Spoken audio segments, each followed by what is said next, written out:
Masarap po ba tulog niyo sa gabi? Ay oo day, sobrang sarap ng tulog ko sa gabi. And even my partner told me, "Hoy my love, you snore like a Filipina.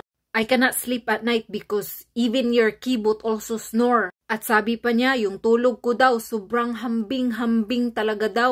Hindi daw kagaya noon na nung nagsusuporta daw ako, wala daw akong tulog kasi nga para na akong luka-luka. Palagi na lang iniisip kung anong kinakain ng mga relatives ko sa Pilipinas.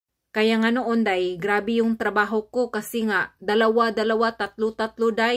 Kailangan gigising ka alas 4 pa ng umaga para lang makapunta ka sa alas 6 mong trabaho tapos mag-off ka ng alas 2. Tapos day, ang second job mo day, alas 4 hanggang alas 12 ng gabi. So 16 hours work na yan day. At sometimes day, wala akong day off day kasi instead na day off ko day, itatrabaho ko yan talaga day para lang may extra akong income day para ipamigay ko talaga sa mga relatives kong wala bang appreciative day. Kaya yung na-realize ko day ba na sa sobrang kayod na kayod mo, kahit wala ka ng tulog, kahit pagod na pagod ka na, kahit ano pang explanation mo na sinasabi mo sa relative mo sa Pilipinas, ayaw pa rin nilang maniwala kasi nga akala nila talaga na ang pera dito sa abroad ay makukuha mo lang sa Christmas tree or sa tree ba, nahuhulog yung mga pera sa lupa. Kasi ang alam lang nila day na pag naka-abroad ka na, magiging mayaman ka na.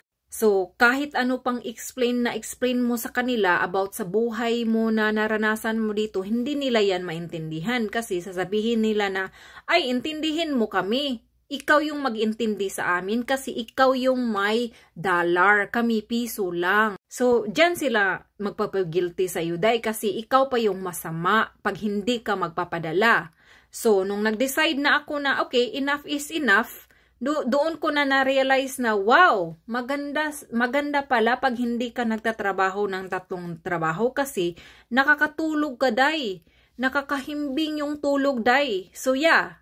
Every night day, ang tulog ko day, himbing na himbing.